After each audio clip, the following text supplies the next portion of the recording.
So, alhamdulillah, ang pag-umpisa ng talakayan, lalo na ito'y pag-aaral sa Islam, inumpisan sa panalangin. No? So, kaya naman, sa umpisa pa lang is babanggitan tayo ng panalangin. So, alhamdulillah, nahmaduhu wa nasta'inuhu wa nastaghfiruh wa na'udzu billahi min syururi anfusina wa min sayyiati a'malina may yahdihillahu fala mudilla lahu wa may yudlil fala hadiya lahu. Asyhadu an la ilaha illallah wa asyhadu anna Muhammad Rasulullah. So ito yung panalangin na kung saan as a Muslim, tandaan nyo, before na makipag-conversation tayo, una-una is humingi tayo ng gabay sa Allah. Kaalaman. Kasi of course, sa kanya lahat ng galing. Maging ang knowledge. Specific ang pure knowledge. So sa Islam kasi, is very pure knowledge ang tinatawag na involved dito. No? Salita ng Diyos kasi, no? At may basihan siya. Sa umagang ito, first nais nating welcome muna ang bawat isa, no? Sa nagiging routine ko, ako ay nagpapakilala sa name, then sa lugar sa Pilipinas, para at least may yung identification at pagkakakilala sa bawat isa sa atin. So, umpisan ko lang, then nais ko rin kayong sumunod. So, ako si Walid Marlon Feliciano, taga Angles, Pampanga. No? So, then sundan ni brother naman. Si Hilbert Bong, taga Malvern, Mindanao. Ayan, si Bong na lang, no? Si Bong. Okay, si next bro. Ako si Erwin Luna. Sorry? Erwin Luna. Erwin, okay. Lumang Pampanga. Okay, si Erwin, taga Pampanga siya. Ayan, welcome natin siya. Bro? Si Angelito, Bantong, from Agpong Ibrahan. Ayan, si Angelito naman. So, alhamdulillah, sa panalangin about doon sa ano, kasi curious kayo, ano ba yun? Napakahabang mga Arabic ng mga salita, no? Actually, ano yun, involved doon, unang-una yung pagpupuri sa Allah. Baga, unang-una pinasalamatan at pinuri kong Allah na yun na nga, sinanghi niya na itong pagkakataon na ito ay maganap at nababanggit din doon na ako'y nagpapakupop sa Allah, sa Kanya, laban sa aking sariling kahinaan at maaring ang kahinaan na yon ay bungad ng ibinubulong ng syaitan, no? So yun yung napapanood doon at binabanggit din sa panalangin na yon na sabi doon, sino man ang gabayan ng Diyos, ng Allah, walang sino man ang makapaggagabay or makapagliligaw, no? So sabi, kung sino ang pinili niya na gabayan, walang sino man makapagliligaw. Even syaitan, hindi niya makukuha ang iligaw ang pipiliin ng Allah, no? Kapag ka talagang ando doon yung gabay ng Allah.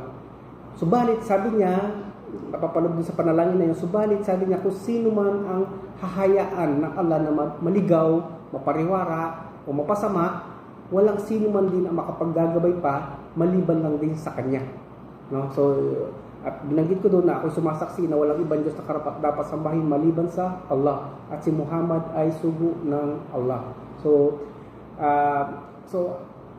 kung mapapansin nyo, ando doon yung paghingi ng proteksyon sa Diyos, no? Lalo kasi sa mga ganitong usapan patungkol sa Diyos, si Shaitan is mas nagsusumikap siyang maka-istorbo or makagawa ng something na para makahadlang, no? Kaya naman, tandaan nyo, pagka kayo ay magdi-discuss ng patungkol sa Islam, kailangan tayo munang manalangin, no?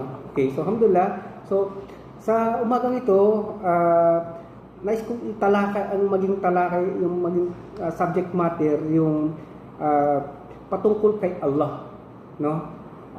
Kasi ito ang tinatawag na patungkol kay Allah, ito ay subject na ng panahon ng mga nauna is napakahabang panahon ito itinuturo ng propeta.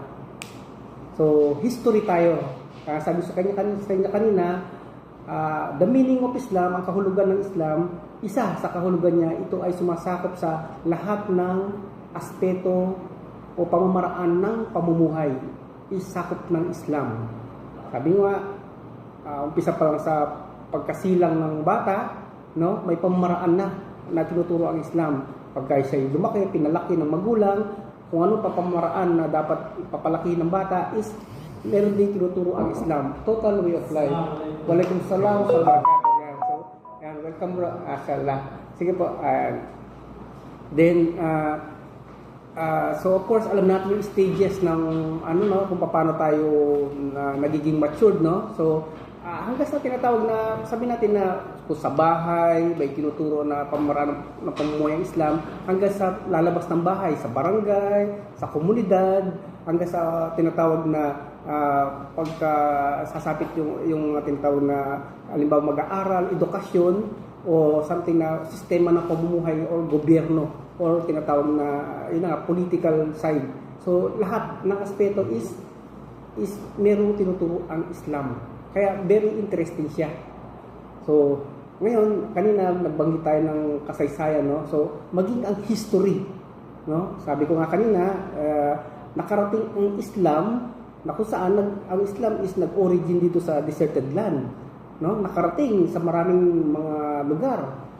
Southeast Asia no, napakalayong lugar no, Pilipinas no, nakarating Islam sa pamamagitan ng tinatawag na pagninegosyo no, na kung saan turos din sa Islam na yun na nga ikaw ay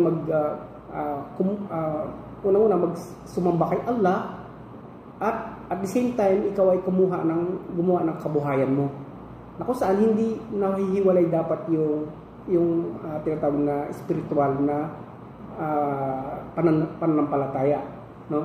Kaya naman sinasabi na sa pamagitan ng naglakbay ang mga Arabo sa parte ng tinatawag na lugar ng Southeast Asia is doon pa lang na-introduce ang Islam sa pamagitan ng pagnegosyo. Na kung saan ang mga Asyano no, ang mga Asyano is ang unang napansin nila sa mga nagdinegosyo ngayon is sila ay tapat sila.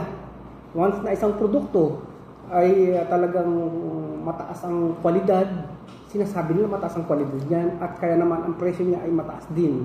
Pagka naman ang sabi natin ang produkto ay mababang quality, sinasabi nila rin kung ano ang quality na mababa, kaya naman ang presyo niya ay mababa. Kumbaga, very fair na hindi dinadaya yung kanyang mga tinatawag na mga consumer, no? So, sa pamagitan ng ganung pag-uugali is na-amuse ang mga Asyano. At of course, inalam nila ngayon ano ba yung paniniwala ng tao ngayon, no? Kung saan, baga, doon na papasok na yung siya'y Muslim, no? At siya'y sumasamba kay Allah, no? Kaya naman sa ganung pamamaraan is ang mga Asyano, Southeast Asia, Indonesia, Malaysia, Philippines, napakarami pang mabansang Asia is doon nag-start ang kung saan inalam nila ang pananampalatayang Islam at tinanggap nila sa puso nila, no? So sa pamagitan ng tinatawag na yun na nga pag-travel ng mga Arabo at sila ay nagnegosyo. So una-una sa dapat nating malaman na patungkol sa subject ng Islam is patungkol kay Allah. I-ano ko na siya, paki-ano itong tissue bro. Hindi ako ng tissue. Thank you. So, ulit yung ayos. Nabura ko yung pangalan. So, ilatsulat kami dito. Actually, sinusulat ko mga pangalan para once na ako yung may tinanong is sinusulat ko yung mga store nung nakakasagot. So, welcome natin si Bong uli. Then si Erwin. Bago si Erwin, si ano muna si pangalan ba? Si Jasper. Then si Erwin. Then si Angelito, right? So, yun na nga, sinusulat ko para pagka limbawa may tinatanong ako at nasagot ng tama is binibigyan ko ng score. So, dapat mapigyan ng sagot namin. Pampapremyo. Walang problema, inshallah. So, inshallah. So, yun na nga, patungkol kay Allah. Tandaan nyo, ang patungkol sa subject na patungkol kay Allah is mahabang panahon itinuturo nung unang panahon ng propeta ito. Sabi nga, umabot ng 13 years. No? Mga Arabo na sila ligaw din dati is ganun yung tinatawag na haba na panahon na pinag-aaralan nila yung subject na patungkol kay Allah. So, kaya naman sa ating mga sa ating of course balik Islam, no, na kung saan nag-start tayo ng zero knowledge sa Islam is talagang dito muna talaga tayo dapat mag-start, no. So sa Islam, tandaan nyo, ang sources ng kaalaman is dalawa lang para hindi kayo mahirapan. Unang-unang source ng kaalaman is sino makapagsabi? Saan nagmumula ang unang source ng kaalaman sa Islam? Of course, kay Allah. Ano yung source na dalawang yon na ipinababa niya? Pananampalataya. Quran. Quran, very good. So, bigyan natin ng score so Quran is number 1. Then number 2, ano yung number 2? Yung okay, paniniwala siya, pero specific anong klaseng paniniwala yon? Tumutukoy sa paniniwala sa okay, in general yun, pero ang specific is yung tinatawag na pamamaraan na tinatawag na sunnah ni Propeta Muhammad sallallahu alaihi wasallam.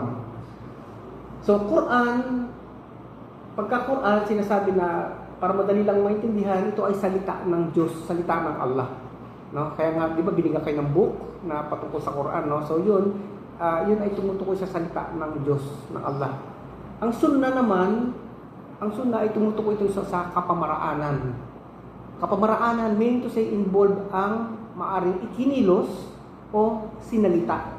Kaya kapamaraanan. Na kung saan kapamaraanan na ginawa ni Propeta Muhammad sallallahu alaihi wasallam kung paano niya sinamba si Allah. So kaya naman tayo, ang role model natin sa pagsamba natin ay si Propeta Muhammad sallallahu alaihi wasallam. Waalaikumsalam wa barakatuh. Welcome. So nakuha niyo na ba? Or kailangan nating kumbaga habaan ng discussion? O sunnah, ulitin natin, ito ay kapamaraanan na maaring na involve ang kinilos, movement, or winika, sinalita ni Propeta Muhammad sallallahu alaihi wasallam kung paano niya sinamba si Allah. Kaya tayo, as a Muslim, tandaan nyo, ang pinaka-role model natin, walang iba kundi si Propeta, waalaikumsalam wa barakatuh, walang iba si Propeta Muhammad sallallahu alaihi wasallam. So, inshallah, unti-unti niyo maintindihan. So, basta tandaan nyo, dito lagi, sa dalawang ito, nagbumula lagi yung pinag-uusapan natin. Either sa Quran or sa Sunnah ni Propeta Muhammad sallallahu alaihi wasallam. So, para at least meron kayong basihan or tinatawag na idea saan ba yung anong bambuk yung ginagamit at ng isang Muslim para magkaroon siya ng magka-gain siya ng knowledge, no? So two sources. Ngayon, maging maingat kasi sinasabi kung ito ay tinatawag na very pure na knowledge na nagmula sa Diyos, out of it na maaari, sabi natin, opinion ng isang scholar na sabi natin na na siya'y mataas ang katungkulan sa Islam, pero based on kanyang opinion lang sa mind niya is kumbaga kumpara sa kanya lang ay tinatawag na siya lang ang nag-formulate nun, ito ay tinatawag na hindi kabilang sa pure knowledge na kailangan pwedeng maging opinion yon na kailangan makabase sa Quran at saka sa Sunnah. So tandaan niyo yon kasi beware sa panahon ngayon talagang laganap ang mga knowledge na dalawang knowledge kasi ang knowledge either na masama o mabuti, no? So sabihin kung dito nakapaloob, of course dahil yung pure knowledge is talagang mabuti yan, no? So okay na, inshallah. Ayan. So welcome pa rin natin si Raif para mamaya may score din si Raif pag nakasagot ng tama. And then si kapatid na Ahmad, right? Ayan. So ano pa ba? Meron pa, okay, dalawa. So ngayon patungkol kay Allah subhanahu wa ta'ala, paano natin to unang-una tinatawag na magkakaroon tayo ng matibay na paniniwala sa Kanya. Unang-una, ang Islam merong palaging tinatawag na proof sa kanyang binabanggit na Halimbawa, isang tawag na ang tunay na Diyos ay si Allah. Ngayon, sumusuporta lagi ang proof lagi. May ebidensya lagi. Of course, justifiable. Alam mo, sa isang hukuman, isang kaso, ang judge, hindi basta maniniwala sa isang witness na wala siyang ipapakitang matibay na ebidensya, right? So, sa Islam, ganun. Laging may matibay na ebidensya na kung saan nakabase sa dalawang ito. Either na sa Quran at sa Sunnah. Ngayon, ito na, sinasabi natin na si Allah, siya ang tunay na Diyos. Anong proof natin ngayon? So, magbibigay tayo ng proof. Waalaikumsalam wa barakatuh. Sige bro. Tuloy po. Patungkol sa pagkatunay na Panginoon Diyos ninyo. So, babanggit lang ko na isa, pero napakarami nito. Ito ay sa Quran, no? So, kumuha tayo sa Quran, right? Quran chapter 20 verse 14. Sino ang nakakaalam nitong verse na ito? Welcome bro. So, chapter 20 verse 14. So, wala. So, hindi. Actually, ito ay Surah Taha. Surah Taha siya. Chapter 20 ng Banal Quran. Sinasabi, ano to? Ito ay tinatawag na prueba or proof na ang Allah, siya ang tunay na Diyos. Ang pangyayari, naganap sa panahon ni Propeta Moises. Na kung saan, alam natin, maging sa Bible kasi, yan ay nangyari no? Nakatala sa Biblia. Na kung saan si Moises, sa bundok ng Sinai, is nakakita siya ng liwanag. No? Nagliliwanag. Sa Bible sabi, burning bush, no? Pero ang idea doon is nagliliwanag. Na kung saan doon sa liwanag na yon, nagsalita ang Diyos, no? Na kung saan nagsalita siya sa Quran, binanggit yung kung ano yung sinabi ng Diyos sa kanya. Na kung sinasabi ng dito sa chapter 20 verse 14, sinasabi na binanggit dito, sabi ko sa wikang Arabic na Innani ana Allah la ilaha illa ana. Sa kahulugan sa Tagalog.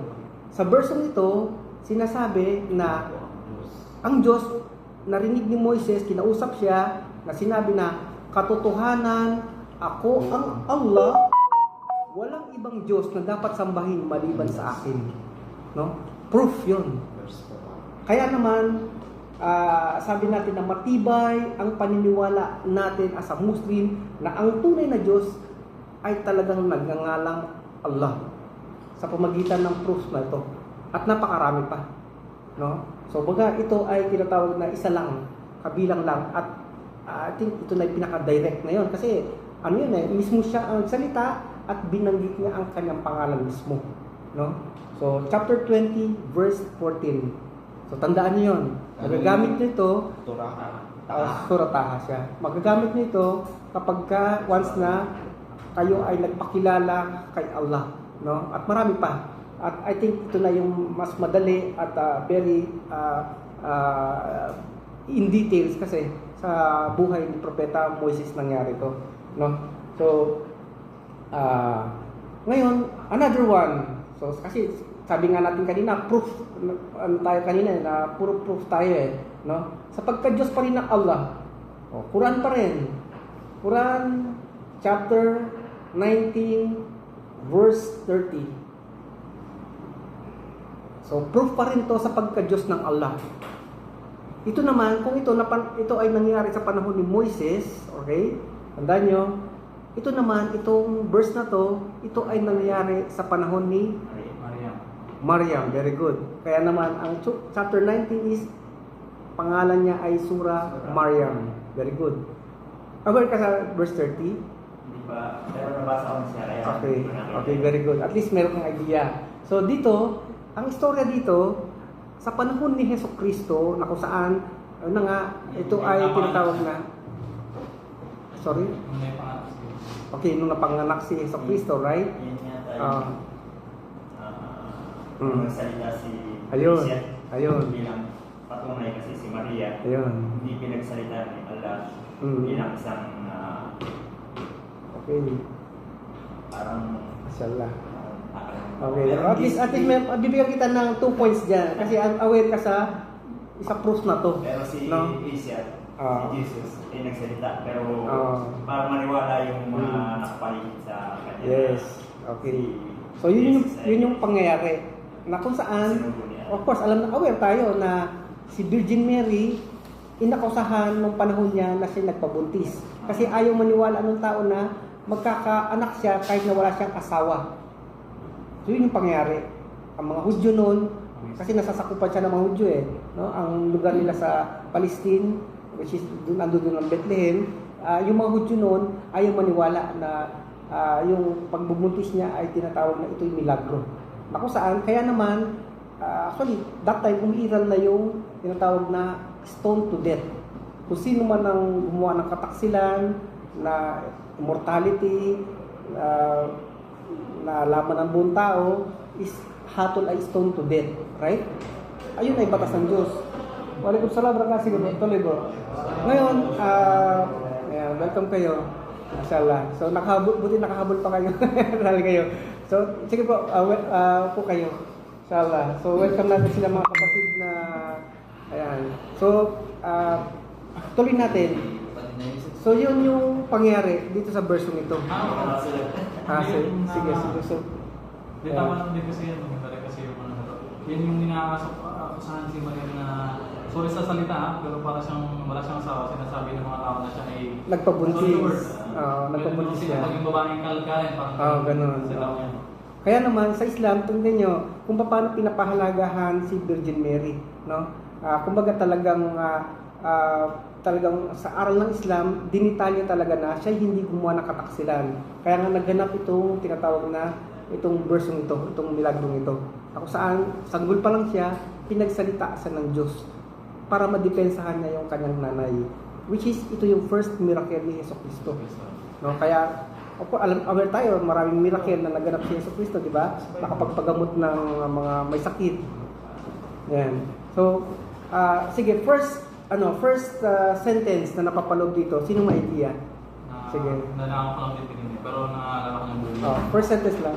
Sinabi ni Isa, Waalaikumsalam wabarakatuh. I am a servant of God. Okay, good. Okay. Okay, so that is the first sentence na napapaloob dito sa verse nito. I am a servant of God. Actually, may mga verse na sinasabi na I'm a servant of Allah. Tunay, si Jesucristo ay nagsisilbi sa Diyos. Tagapaglingkod siya ng Diyos. At agree tayo lahat doon na si Jesucristo talagang naglilingkod siya sa Diyos. Ngayon, dito sa first sentence kasi na to, ito ay proof na kung saan sinabi niya na siya ay tagapaglingkod ng Allah. No? Abdullahi yung pinaka-word na binanggit niya. Which is, pagka sinabing Abdullahi, ito ay tinatawag na alipin ng Allah. No? Tagapaglingkod ng Allah. Sa first sentence na yun, ito na yung proof na mismo si Jesucristo, ang kinikilala niyang Diyos ay si Allah. No? Sa first sentence pa lang, kung maintindihan niyo yun, ng akma-akma, is doon pa lang, proof na yun na si Jesucristo, ang kinikilala niyang Diyos ay si Allah, mean to say, siya ay Muslim. Right? No? Sa first sentence na yun. Okay, so sumuporta pa yung second sentence. Sino ang sige, continue bro. Second sentence. Sa Tagalog, binaba na or ibinigay ni Allah for the God yung scripture sa akin. Yes, okay. Which is, the name is, yung Injil. yes, very good, okay. Yun na yung second sentence. Or gospel sa English. Yes, so, sa second sentence, sumusuporta pa rin sa binanggit ni Jesucristo na sinabi niya, binigyan siya ng kapahayagan ng Allah na tinatawag na Injil. Ito yung tinatawag na original book na binigay kay Jesucristo. Na kung saan nakasulat, nakatala yung nilalaman ng Injil sa kanyang lingwahe. Ano ang language ni Jesucristo? Aramaic. So Aramaic. So ito yung kanilang lingwahe. Aramaic. Kaya naman yung ibinigay na aklat sa kanya ng Diyos is nakasulat sa kanyang lingwahe. Of course, para maintindihan niya, pag binasa niya at maipalaganap niya. Kasi nga, nasa kanyang lingwaheng Aramaic. So, kaya naman dito, ito naman, magiging tinatawag na open mind, magkakaroon tayo ng pagliliwanag na kung saan hindi pala tinatawag na Biblia ang binigay sa kanya. Hindi Biblia. Ang pangalan ay Injil. Injil which is nakasulat sa kanyang lingwahe. Kaya naman, tandaan nyo, kung original na kasulatan ang dapat